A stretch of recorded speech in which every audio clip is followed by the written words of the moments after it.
Hello అండి. ఈరోజైతే నేను చాలా సింపుల్గా క్విక్గా ప్రిపేర్ చేసుకునే స్నాక్ రెసిపీని అయితే చేసి చూపించబోతున్నాను. టేస్ట్ అయితే సూపర్గా ఉంటుంది.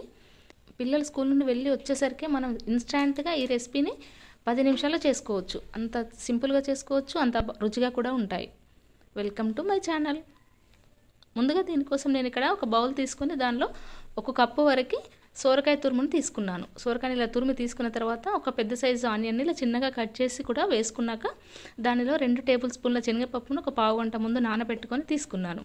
అలాగే దీనిలో 2 స్పూన్స్ వరకు నువ్వులు కూడా యాడ్ చేసుకొని, అలాగే కొద్దిగా కరివేపాకుని ఇలా చిన్నగా కట్ చేసుకొని వేసుకున్నాక కొద్దిగా కొత్తిమీరను కూడా దీనిలో వేసుకోవాలి. నెక్స్ట్ దానిలో 1/2 స్పూన్ వరకు జీలకర్ర కూడా వేసుకొని అది పక్కన పెట్టుకొని ఒక చిన్న మిక్సీ జార్ తీసుకొని దానిలో 4 పచ్చిమిర్చిని ఇలా వేసుకోవాలి. దానిలో చిన్న అల్లం ముక్కను, అదేవిధంగా 4-5 వెల్లుల్లి రెబ్బలు కూడా వేసుకొని దాన్ని మిక్సీ జార్లో ఇలా మెత్తగా గ్రైండ్ చేసుకోవాలి.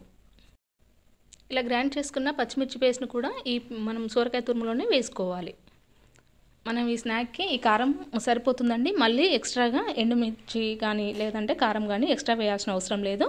ఏది కప్పుతో అయితే మనం సోరకాయ తురుమును తీసుకున్నామో అదే కప్పుతో 1 కప్పు వరకు బియ్యం పిండిని కూడా తీసుకొని టేస్ట్కి తగ్గట్టుగా సాల్ట్ కూడా యాడ్ చేసుకోవాలి. ఇలా వేసుకున్న తర్వాత ఆ పిండిని మొత్తం ఆ సోరకాయ తురుముతో కలుపుకోవాలి.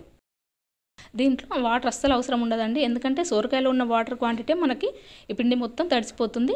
ఒకవేళ మీకు ఏదన్నా కాస్త గట్టిగా అనిపిస్తే 1-2 స్పూన్స్ వాటర్ యాడ్ చేసుకోవాలి అంతే. మరి వాటర్ ఎక్కువగా వేయకూడదు, లూజ్గా అయిపోతుంది. కాబట్టి ఇక్కడ నాకైతే ఆ సోరకాయ తురుముతో ఈ పిండి అంతా కూడా చూసారు ఎంత పర్ఫెక్ట్గా తడిసిపోయింది.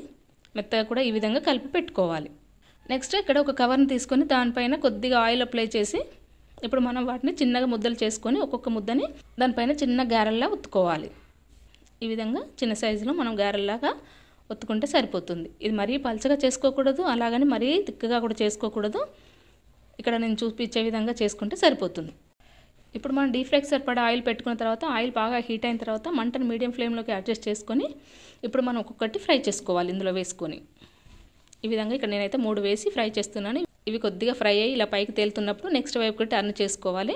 చేసుకొని కొద్దిగా కలర్ మారేంత వరకు మనం ఫ్రై చేసుకొని తీసుకుంటే సరిపోతుంది. మంటను మరీ హై ఫ్లేమ్లో పెట్టుకోకూడదు, మీడియం టు హైకి అడ్జస్ట్ చేసుకుంటూ మనం ఇవి ఫ్రై చేసుకోవాలి.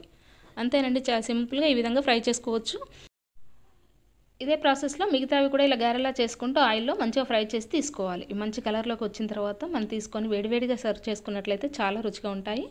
చాలా సింపుల్గా 10 నిమిషాల్లో క్విక్గా ప్రిపేర్ చేసుకునే ఈ సోరకాయ గారెలని తప్పకుండా అందరూ ఒకసారి ట్రై చేయండి. కానీ టేస్ట్ మాత్రం చాలా బాగుంటుంది. వేడివేడిగా సర్వ్ చేసుకొని తిన్నారంటే మళ్ళీ వదలకుండా తినేస్తారు, అంత బాగుంటుంది. ఇది ఎవరైనా కూడా చాలా సింపుల్గా చేసుకునే రెసిపీ కాబట్టి మీరు కూడా ఈ విధంగా ఒకసారి ట్రై చేయండి. ఈ టేస్ట్ మీకు బాగా నచ్చుతుంది. ఈ వీడియో కనుక మీకు నచ్చినట్లయితే లైక్ చేసి షేర్ చేయండి, అలాగే సబ్స్క్రైబ్ చేయండి. Thanks for watching.